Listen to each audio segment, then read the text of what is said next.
For privacy reasons, names and places have been changed. This story is inspired by true events. On October 15, 1990, 23-year-old artist Elena Vasquez vanished while walking to an important gallery meeting in New York's Soho district. The talented painter from Albuquerque had been carrying her portfolio to meet with prestigious gallery owner Marcus Wellington when she disappeared somewhere along the 12-minute walk from her studio apartment. Despite extensive investigations involving the NYPD and FBI that uncovered a major art fraud network, no trace of Elena was ever found. 5 years later, art collector Dr. Margaret Thornton's careful examination of a newly acquired painting would reveal a hidden signature that finally exposed the truth about the missing artist's fate. The Bohemian district of Soho in New York City had always been a magnet for struggling artists, but in the autumn of 1990, the neighborhood was experiencing unprecedented gentrification. Rising rents were forcing many creative souls to seek cheaper alternatives, yet 23-year-old Elena Vasquez remained determined to make her mark in the art world from her cramped studio apartment on Spring Street. Elena had arrived in New York from her hometown of Albuquerque, New Mexico, in September 1988, carrying nothing but 2 suitcases, a portfolio of her work, and an unwavering belief in her artistic vision. Standing 5 feet 4 inches tall, with long black hair and distinctive amber eyes, she was immediately recognizable in the close-knit artistic community of Lower Manhattan. Chapter 1: The Artist's Dream. Her specialty was mixed media paintings that incorporated traditional techniques with unconventional materials. Elena would often spend hours scouring flea markets and abandoned buildings for objects to incorporate into her work: rusted metal fragments, weathered wood, vintage photographs, and discarded fabric. Her pieces were characterized by their emotional intensity and their ability to transform mundane objects into profound artistic statements. Elena's daily routine had become predictable to those who knew her. She would wake at 6 a.m. in her 300-square-foot studio, brew coffee on a hot plate, and begin working immediately. Her apartment, located on the 3rd floor of a converted industrial building, served as both living space and art studio. Canvases in various stages of completion covered every available wall space, and the scent of oil paint and turpentine permeated the air. The building superintendent, 58-year-old Frank Torino, had grown fond of Elena during her 2 years of residency. He would later tell investigators that she was always punctual with her rent payments, despite her obvious financial struggles, and that she rarely caused any disturbances. Torino noticed that Elena typically worked late into the night, often until 2 or 3 a.m., and that the sound of her moving around her studio had become a familiar part of the building's nighttime atmosphere. Elena's closest friend in the city was Isabella Chen, a 25-year-old photographer who lived 6 blocks away on Broome Street. The 2 women had met at a gallery opening in early 1989 and had quickly bonded over their shared experiences as struggling artists. Isabella would later describe Elena as intensely dedicated to her work, sometimes to the point of forgetting to eat or sleep for extended periods. The art scene in Soho was highly competitive, with hundreds of talented artists vying for the attention of gallery owners, collectors, and critics. Elena had been working toward her first solo exhibition, having participated in several group shows throughout 1989 and early 1990. Her work had begun to attract attention from emerging art collectors, though she had not yet achieved the commercial success she desperately needed. On October 15, 1990, Elena had an important meeting scheduled with Marcus Wellington, the owner of the prestigious Wellington Gallery on West Broadway. Wellington, a 42-year-old former investment banker who had transitioned into the art world, had expressed interest in Elena's work after seeing 3 of her pieces in a group exhibition the previous month. The meeting was set for 2 p.m. at the gallery, and Elena had spent the previous week preparing a portfolio of her best work. She had also completed a new piece specifically for the meeting, a large canvas titled Urban Decay No. 7, that incorporated fragments of metal she had found in an abandoned warehouse in Queens. The painting was her most ambitious work to date, measuring 4 feet by 6 feet and representing months of intensive labor.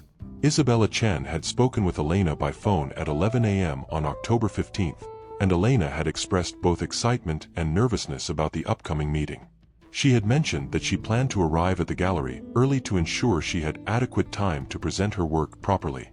This was Elena's first meeting with a gallery owner of Wellington's stature, and she understood that it could be a pivotal moment in her career. At 1:30 p.m., Elena left her apartment carrying a large portfolio bag and a smaller canvas that she intended to show Wellington.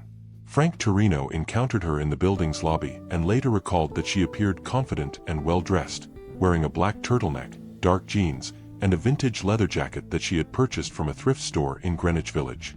Elena's walk to the Wellington Gallery would have taken approximately 12 minutes, following a route along Spring Street to West Broadway.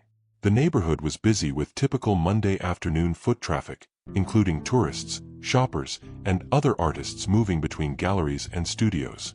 Several witnesses would later report seeing a woman matching Elena's description, walking in the direction of the gallery around 1:45 p.m. However, Elena Vasquez never arrived at the Wellington Gallery. Marcus Wellington waited until 2:30 p.m. before calling the phone number Elena had provided, but there was no answer. He assumed she had experienced a last-minute emergency or had suffered from pre-meeting anxiety, experiences that were not uncommon among emerging artists. When Elena failed to return to her apartment that evening, her absence initially went unnoticed. Isabella Chen had planned to call Elena after 6 p.m. to discuss the meeting, but became busy with her own work and postponed the call until the following day. Frank Torino noticed that Elena's apartment lights were not on during the evening, but this was not unusual if she was working late in her studio or spending time with friends. The first indication that something was wrong came at 10 a.m. on October 16th, when Elena failed to answer her phone during Isabella's call. Isabella knew that Elena was always available by phone during the morning hours, as this was when she typically took breaks from her painting. Concerned, Isabella decided to visit Elena's apartment. When Isabella arrived at the Spring Street building, she found Frank Torino performing routine maintenance in the lobby. He confirmed that he had not seen Elena since the previous afternoon, and that her apartment had been quiet overnight. Isabella asked Torino to unlock Elena's door, but he initially refused, citing privacy concerns and building policies. Isabella's insistence and obvious concern eventually convinced Torino to accompany her to Elena's apartment. When they knocked on the door, there was no response. Torino used his master key to enter the apartment, calling Elena's name as he opened the door. The apartment was empty, but showed no signs of disturbance or struggle. Elena's purse was missing, but her wallet was found on the kitchen counter, containing $47 in cash and all of her identification. Her keys were also missing, but her art supplies and current projects were undisturbed. The bed appeared to have been slept in, but had not been made, which was unusual for Elena, who typically maintained her small space meticulously. Isabella immediately called the police, though she was told that Elena had not been missing long enough to file an official report. However, the unusual circumstances, Elena's failure to attend an important meeting and her abandoned wallet, prompted Officer Maria Santos to visit the apartment and take an initial statement. The investigation into Elena Vasquez's disappearance was about to begin, but the trail was already growing cold. In the complex urban environment of New York City, a young woman could vanish without a trace, leaving behind only questions and the unfinished canvases that would serve as silent witnesses to her interrupted dreams. Chapter 2. The investigation begins. The New York Police Department's first precinct, responsible for the Soho area, received the official missing persons report for Elena Vasquez at 3:45 p.m. on October 17, 1990. Detective Robert Castellano, a 16-year veteran of the NYPD with extensive experience in missing persons cases, was assigned to lead the investigation. Detective Castellano's initial assessment of the case identified several concerning factors.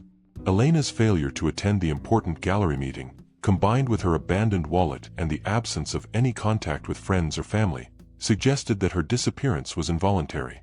The fact that she had left her apartment carrying valuable artwork made robbery a potential motive, though the lack of disturbance in her studio seemed inconsistent with this theory. The investigation began with a comprehensive canvass of Elena's neighborhood and the route she would have taken to the Wellington Gallery. Detectives interviewed shopkeepers, restaurant workers, and residents along Spring Street and West Broadway, seeking anyone who might have witnessed Elena's movements on October 15th. The canvass produced several potential sightings of Elena. Maria Rodriguez, who worked at a coffee shop on Spring Street, remembered serving a woman matching Elena's description around 1:40 p.m. on October 15th. The woman had ordered a single espresso and had seemed nervous, repeatedly checking her watch. However, Rodriguez could not provide a positive identification, as the interaction had been brief and the shop had been busy. More promising was the account of David Kim, a street vendor who sold art supplies and small canvases from a cart positioned at the corner of Spring Street and West Broadway. Kim stated that he had seen Elena pass by his cart around 1:50 p.m., walking in the direction of the Wellington Gallery. He was certain of his identification because Elena had purchased supplies from him on multiple occasions, and he had noticed that she was carrying a large portfolio bag. However, the investigation revealed a significant gap in Elena's timeline. While witnesses had placed her in the vicinity of the gallery around 1:50 p.m., no one at the Wellington Gallery had seen her arrive. Marcus Wellington confirmed that he had waited until 2:30 p.m. and had not seen Elena or anyone matching her description in the gallery or on the street outside. Detective Castellano expanded the investigation to include the possibility that Elena had been intercepted between David Kim's vendor cart and the Wellington Gallery, a distance of approximately 2 blocks. This area included several side streets and alleys where an incident could have occurred without attracting attention from the busy main thoroughfares. The investigation took on increased urgency when Detective Castellano learned about Elena's family background. Her parents, Miguel and Carmen Vasquez, lived in Albuquerque and had not heard from their daughter in over a week. This was unusual, as Elena typically called home every Sunday evening.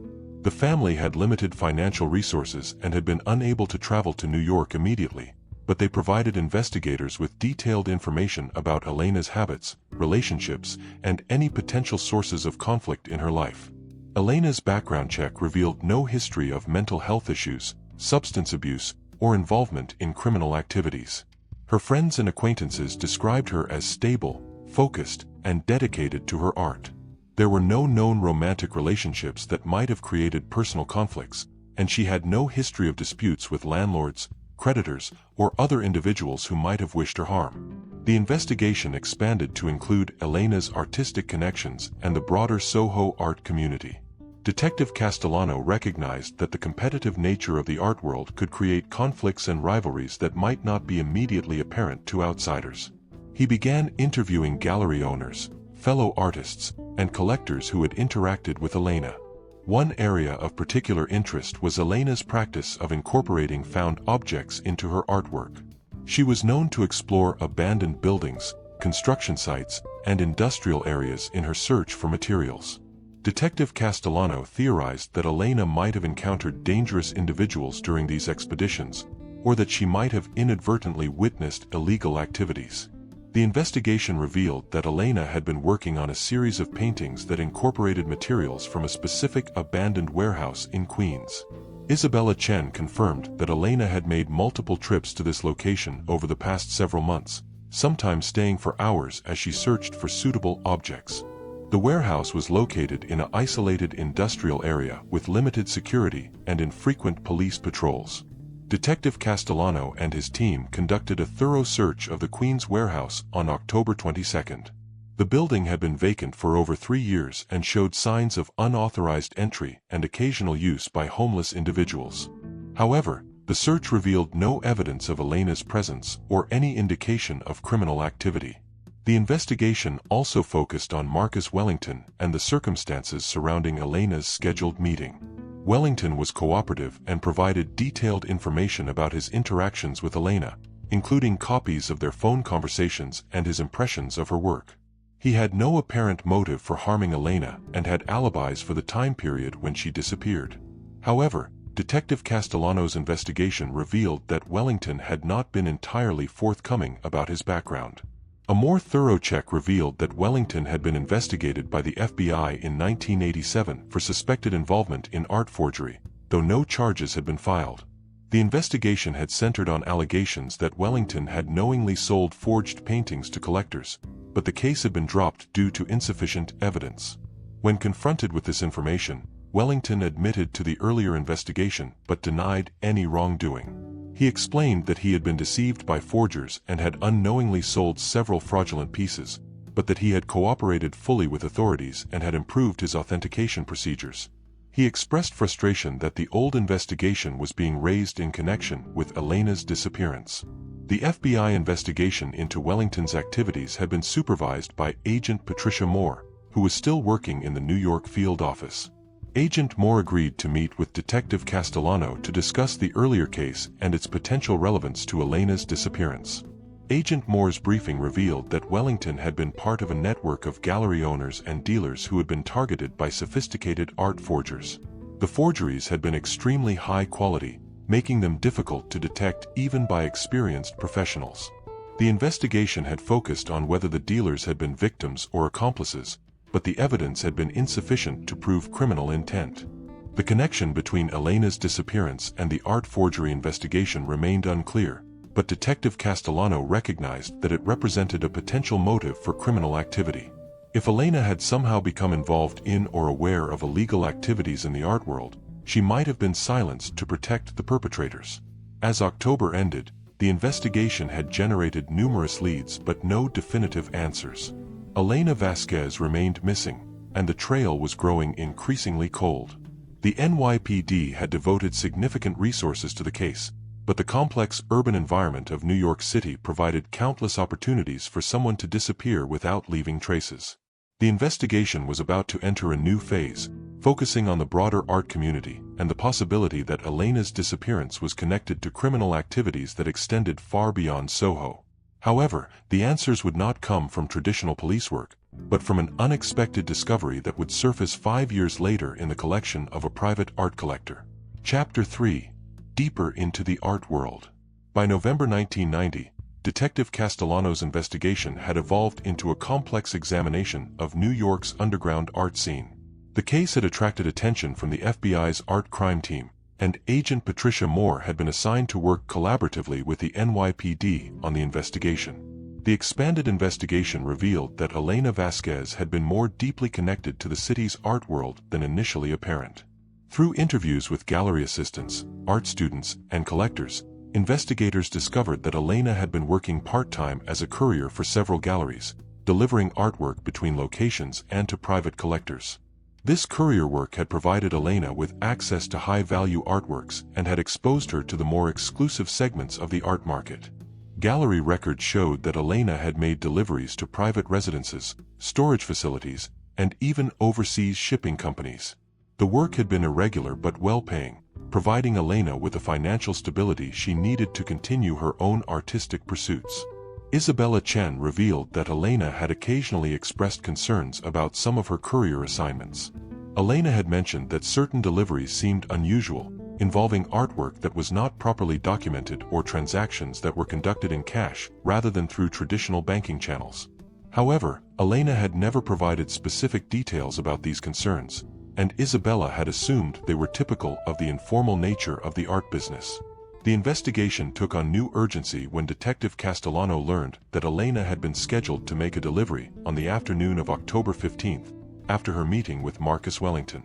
The delivery was to have been made to a private collector named Vincent Torino, who lived in an upscale apartment on the Upper East Side. Vincent Torino was a 52-year-old real estate developer who had been collecting art for over 20 years. His collection focused on contemporary works by emerging artists, and he was known in the art community for his willingness to purchase pieces before they gained widespread recognition. Torino had been using Elena's courier services for approximately 6 months, and gallery records showed that she had made over a dozen deliveries to his apartment. When investigators contacted Torino, they discovered that he had been expecting Elena on October 15th but had not been concerned when she failed to appear. He explained that courier schedules were often unpredictable, and that Elena had occasionally rescheduled deliveries due to artist meetings or other commitments. He had assumed that Elena would contact him to reschedule, and had not thought to inquire about her absence. Torino's apartment was located in a luxury building with doorman service and security cameras.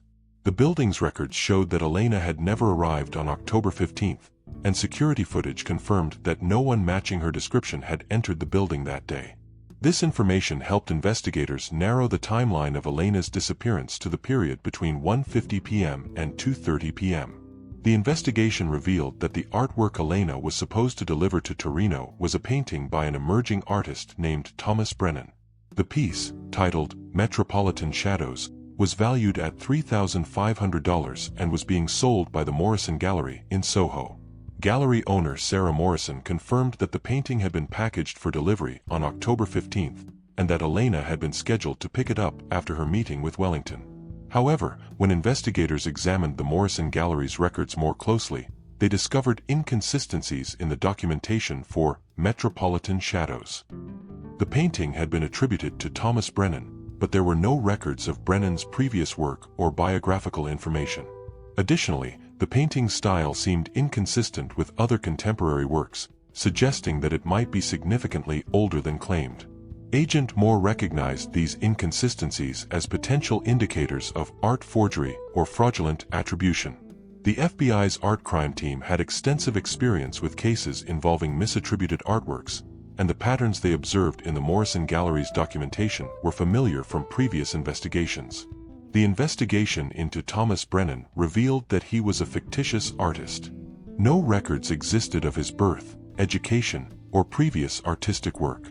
The social security number provided in the gallery's documentation belonged to a deceased individual, and the address listed for Brennan was a vacant lot in Queens. Someone had created an elaborate false identity to support the sale of Metropolitan Shadows. The discovery of the fraudulent artist identity prompted a comprehensive review of Elena's courier assignments over the previous 6 months. Investigators found that she had delivered at least 12 pieces that showed similar documentation inconsistencies.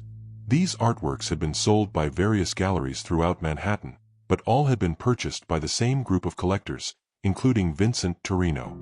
The pattern suggested that Elena had unknowingly been participating in a sophisticated art fraud scheme. The perpetrators had been creating false identities for fictitious artists, then selling their work through legitimate galleries to unsuspecting collectors. Elena's courier services had been used to maintain distance between the fraudsters and their victims. Agent Moore theorized that Elena might have become suspicious of the scheme and had threatened to expose it, leading to her disappearance. Alternatively, she might have been eliminated as a potential witness who could connect the fraudsters to their criminal activities. The timing of her disappearance, on the day she was scheduled to deliver another fraudulent piece, supported this theory.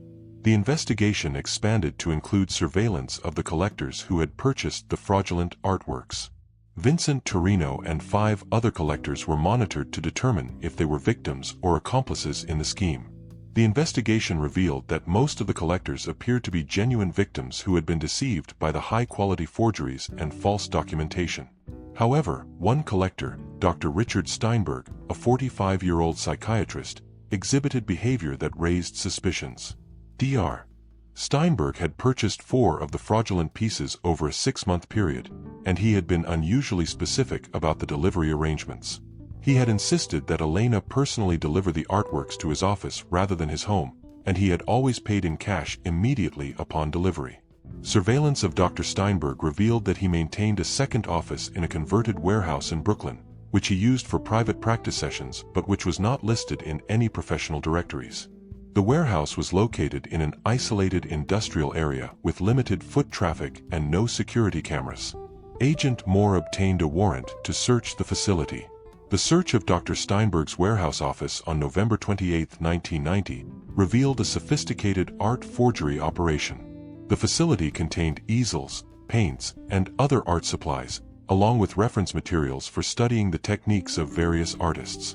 Most significantly, investigators found documentation showing that Dr. Steinberg had been commissioning forgeries from a network of artists who specialized in reproducing historical works. However, the search revealed no evidence of Elena's presence at the facility, and Dr. Steinberg had solid alibis for October 15th. He had been conducting patient sessions at his Manhattan office throughout the afternoon, with appointment records and witness statements confirming his presence.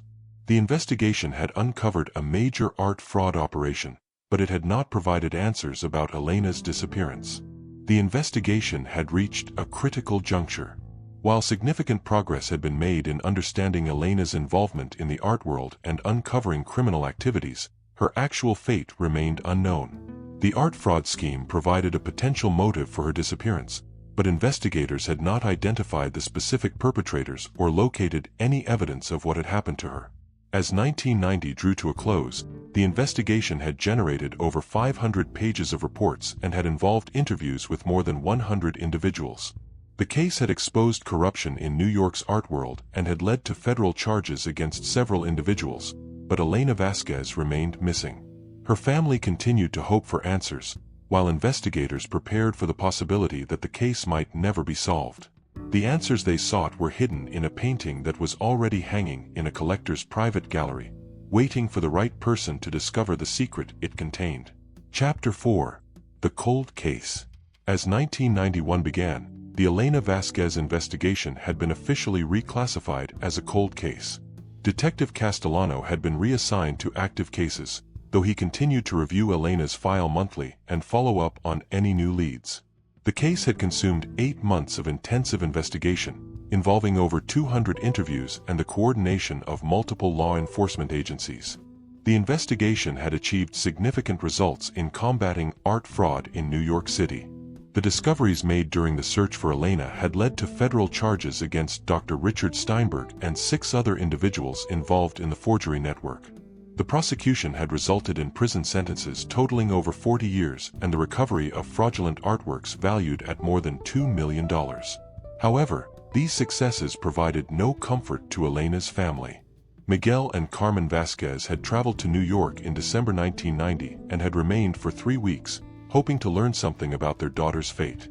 They had worked with the police, distributed flyers throughout Soho, and offered a $10,000 reward for information leading to Elena's whereabouts. Despite their efforts, no substantial leads had emerged. The Vasquez family had established a scholarship fund in Elena's name at the University of New Mexico's art department, providing financial assistance to students who demonstrated both artistic talent and financial need.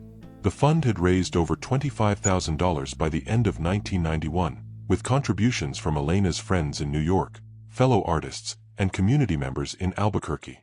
Isabella Chen had been profoundly affected by Elena's disappearance. She had suspended her own photography work for several months and had dedicated herself to keeping Elena's case in the public eye. Isabella had organized gallery exhibitions featuring Elena's remaining artwork, with proceeds donated to missing persons organizations. She had also maintained Elena's apartment as a kind of shrine, preserving it exactly as Elena had left it. The art world in Soho had been transformed by the investigation. The exposure of the forgery network had led to increased scrutiny of gallery operations and improved authentication procedures. Many galleries had implemented new protocols for documenting artwork and verifying artist identities. The case had also raised awareness about the vulnerability of emerging artists to exploitation and fraud. Marcus Wellington had been cleared of any involvement in Elena's disappearance, but his gallery had suffered from the negative publicity surrounding the investigation. Several collectors had withdrawn their artwork from his gallery, and he had been forced to relocate to a smaller space in Chelsea. Wellington had cooperated fully with the investigation and had implemented enhanced security measures for his new location. The NYPD had learned valuable lessons from the Elena Vasquez case, leading to improved procedures for missing persons investigations involving the art community. The department had developed better relationships with gallery owners and had created specialized protocols for cases involving cultural property crimes. These improvements had aided in the resolution of several subsequent cases. In 1992, the case received renewed attention when a woman's remains were discovered in a construction site in Queens. The remains were found during excavation for a new office building, and their condition suggested they had been there for an extended period. The discovery generated significant media coverage and raised hopes that Elena's family might finally have answers. However, forensic analysis revealed that the remains belonged to a different individual. The dental records did not match Elena's, and the estimated age and physical characteristics were inconsistent with her description. The remains were eventually identified as those of Margaret Collins, a 34-year-old woman who had been reported missing in 1988. The discovery led to the resolution of the Collins case but provided no information about Elena's fate. The false hope generated by the discovery was particularly difficult for Elena's family. Miguel Vasquez had traveled to New York to await the forensic results, and the disappointment had affected his health. He had been hospitalized for stress-related complications and had required several weeks of recovery time. The family had learned to prepare themselves for such disappointments, but each false lead took an emotional toll. By 1993, the active investigation had been suspended, though the case remained open. The NYPD had devoted thousands of hours to the search for Elena, but the trail had grown cold. Agent Moore had been reassigned to other cases, though she continued to monitor art fraud investigations that might be related to Elena's disappearance. The case had attracted attention from national media outlets, including segments on America's Most Wanted and Unsolved Mysteries. These programs had generated hundreds of tips from viewers across the country, but none had provided significant breakthroughs. The attention had also led to several false confessions and hoax calls that had consumed investigative resources without producing results. Isabella Chen had relocated to San Francisco in 1994, finding it too difficult to remain in New York where every location reminded her of Elena. She had established a new photography studio and had begun to rebuild her artistic career. However, she maintained regular contact with Elena's family and continued to monitor developments in the case. The Soho Art District had continued to evolve, with rising rents forcing many struggling artists to relocate to other neighborhoods. Elena's former apartment building had been converted to luxury condominiums, and the area had become increasingly commercialized. The bohemian atmosphere that had attracted Elena to the neighborhood was disappearing, replaced by upscale boutiques and expensive restaurants. In 1995, 5 years after Elena's disappearance, Detective Castellano was promoted to lieutenant and assigned to supervise the cold case unit. His new position allowed him to dedicate more attention to unsolved cases, including Elena's. He had developed new theories about what might have happened to her, but these remained speculative without supporting evidence. The case had become a professional obsession for Detective Castellano.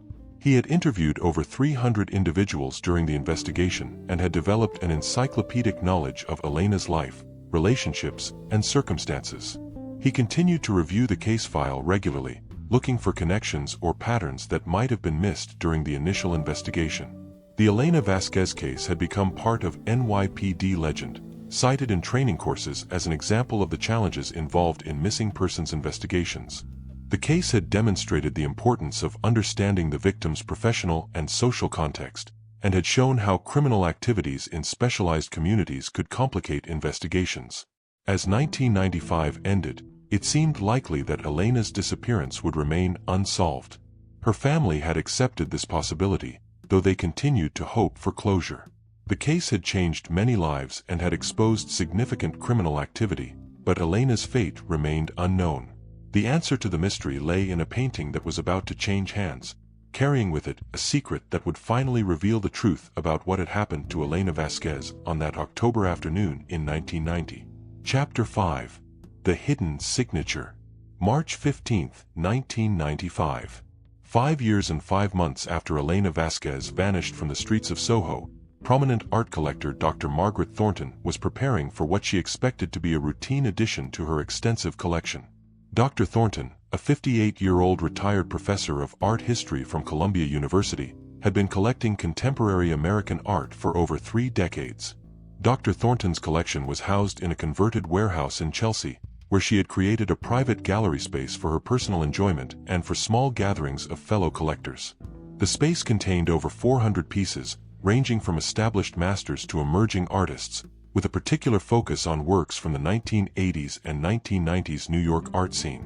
The painting Dr. Thornton was acquiring had been offered to her by Gerald Hastings, a respected art dealer who specialized in contemporary works. Hastings operated from a discreet gallery in the Upper East Side and had been a trusted source for Dr. Thornton's acquisitions for over 15 years. The piece, titled Urban Convergence, was described as the work of an emerging artist named David Chen, who had supposedly died in a car accident in 1993.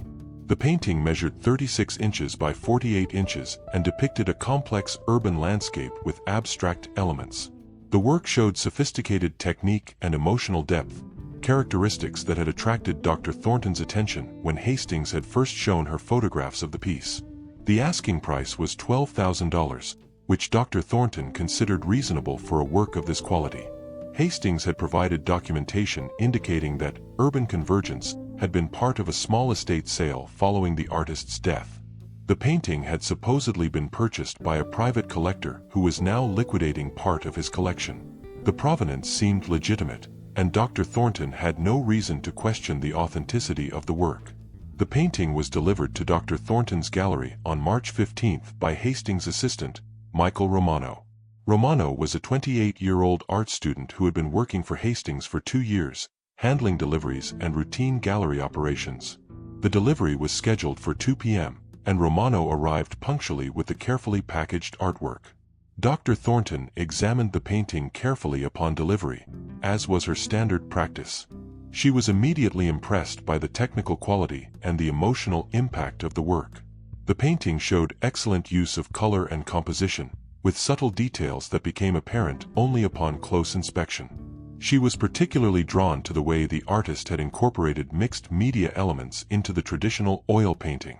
After Romano left, Dr. Thornton spent the afternoon deciding where to hang the new acquisition. She eventually selected a prominent wall in the main gallery area, where the painting would be visible to visitors and where she could enjoy it during her daily visits to the space. The installation process required careful attention to lighting and positioning to showcase the work properly. During the installation, Dr. Thornton noticed something unusual about the painting's surface. In the lower right corner, partially obscured by the artist's signature, there appeared to be additional markings beneath the paint. The markings were barely visible and might have been dismissed as imperfections in the canvas or artifacts of the painting process. However, Dr. Thornton's expertise in art history had taught her to pay attention to such details. She had encountered situations where artists had painted over earlier works or had made significant changes during the creative process. These underlying elements, called pentimenti, could provide valuable insights into the artist's methods and intentions. Using a magnifying glass and adjustable lighting, Dr. Thornton examined the corner more carefully. The markings beneath the paint appeared to be deliberate rather than accidental. They seemed to form letters or symbols, though the overlay of paint made them difficult to decipher. Her curiosity aroused, she decided to investigate further. Dr. Thornton contacted her friend, Dr. James Morrison, a professor of art conservation at the Institute of Fine Arts at NYU. Dr. Morrison had access to specialized equipment that could reveal underlying layers of paint without damaging the artwork. She arranged to bring the painting to his laboratory the following day for non-invasive analysis. The analysis at Dr. Morrison's laboratory on March 17 revealed startling results. Using infrared reflectography, a technique that allows conservators to see through layers of paint, they discovered that the lower right corner contained a hidden signature and date. The concealed markings read E. Vasquez 1990 in small, precise letters that had been carefully painted over. Dr. Thornton was familiar with the name Elena Vasquez from media coverage of her disappearance 5 years earlier. The case had been widely reported in New York's art community, and Elena's work had been featured in memorial exhibitions. Dr. Thornton realized that she might have unknowingly purchased a painting by the missing artist. However, the implications were more disturbing than simple misattribution. If the painting was indeed Elena's work, it meant that someone had deliberately concealed her signature and had falsely attributed the piece to the fictitious David Chen. This suggested that the painting might have been stolen from Elena's studio or had been obtained through other criminal means. Dr. Thornton immediately contacted the NYPD and requested to speak with Detective Castellano, who had been identified in news reports as the lead investigator in Elena's case.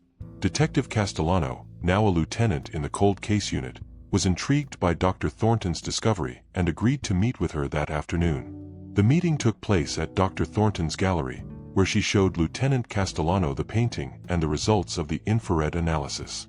Castellano was immediately struck by the quality of the work and its similarity to Elena's known style. He arranged for FBI art experts to examine the painting more thoroughly and to compare it with Elena's documented works. The FBI analysis confirmed that Urban Convergence was indeed painted by Elena Vasquez. The brushstrokes, color choices, and compositional elements matched her established style. Additionally, the materials used in the painting were consistent with supplies that Elena was known to have used. The hidden signature provided definitive proof of authorship.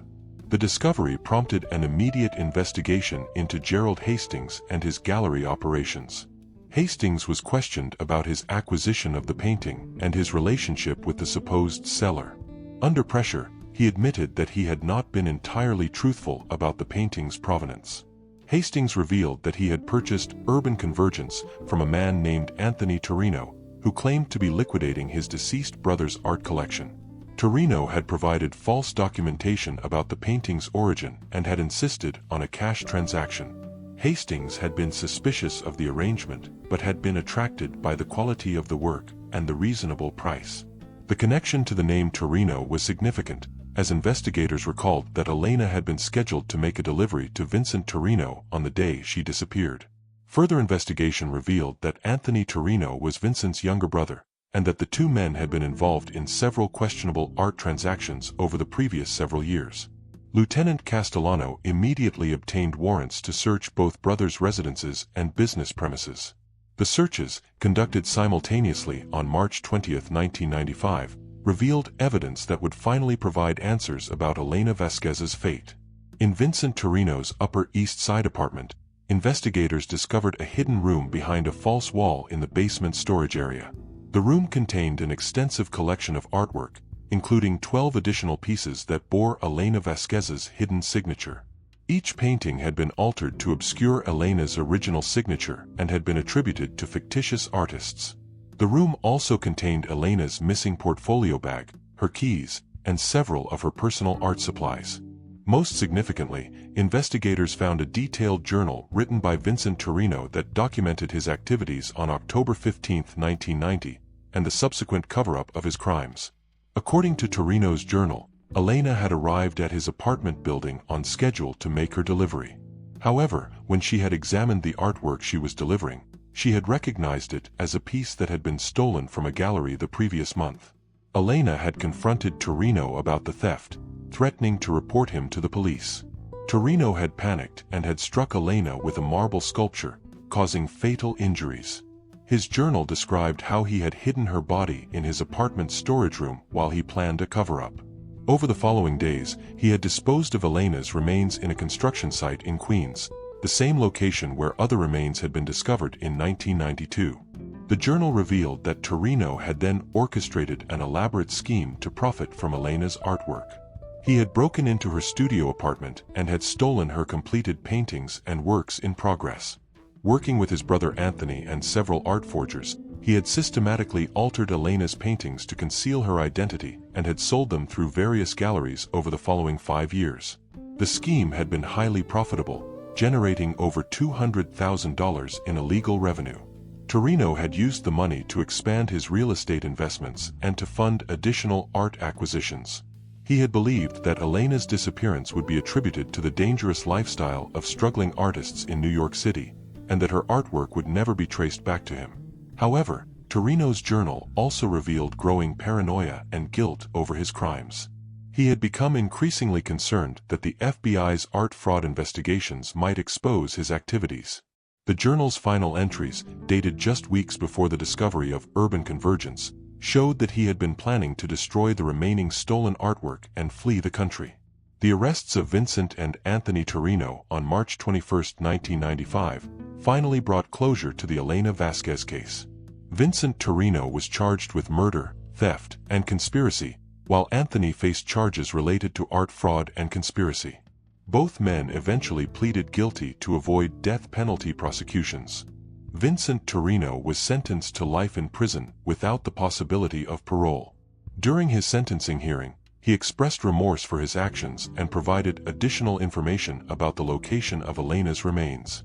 Recovery efforts at the Queens construction site were successful, allowing Elena's family to finally lay her to rest. The discovery of Elena's hidden signatures had exposed one of the most sophisticated art fraud schemes in New York's history. The investigation led to the recovery of over 30 stolen or fraudulent artworks and resulted in additional prosecutions of gallery owners and dealers who had participated in the scheme. Dr. Margaret Thornton's careful attention to detail had been instrumental in solving the case. Her expertise and willingness to investigate unusual markings in the painting had provided the breakthrough that investigators had been seeking for 5 years. She donated Urban Convergence to the Elena Vasquez Foundation, where it became the centerpiece of a permanent memorial exhibition. Elena's family finally received the answers they had been seeking, though the knowledge brought both closure and renewed grief. Miguel and Carmen Vasquez attended Vincent Torino's trial and were present when he was sentenced. They expressed gratitude to all the investigators and volunteers who had worked to find their daughter, while acknowledging that no sentence could truly compensate for their loss. Isabella Chen returned to New York for Elena's memorial service, which was held at the Museum of the City of New York. The service featured an exhibition of Elena's recovered artwork, showcasing the talent and potential that had been lost. Over 300 people attended, including fellow artists, investigators, and community members who had been touched by Elena's story. The Elena Vasquez case became a landmark in art crime investigation, leading to improved protocols for tracking stolen artwork and detecting fraud. The case demonstrated the importance of preserving detailed records of artistic techniques and materials, which had been crucial in authenticating Elena's work. Lieutenant Castellano was promoted to captain following the successful resolution of the case. He continued to work in the cold case unit, applying the lessons learned from Elena's investigation to other unsolved crimes. The case had shown him that patience, attention to detail, and interdisciplinary cooperation could solve even the most complex mysteries. The hidden signature that Dr. Thornton had discovered in Urban Convergence had been Elena's final message to the world. Even in death, her artistic integrity had provided the evidence needed to expose her killer and recover her stolen work. The case served as a testament to the power of art to transcend death and achieve justice. Elena Vasquez's story became part of the folklore of New York's art community, a reminder of both the dreams and dangers that characterized the city's creative culture. Her legacy lived on through the foundation established in her name and through the enhanced protections implemented to safeguard other emerging artists. The case was finally closed on April 15, 1995, exactly 5 years and 6 months after Elena's disappearance. Justice had been delayed, but it had not been denied. The young artist's voice had been silenced by violence, but her art had ultimately spoken for her, revealing the truth and ensuring that her killer would face the consequences of his crimes.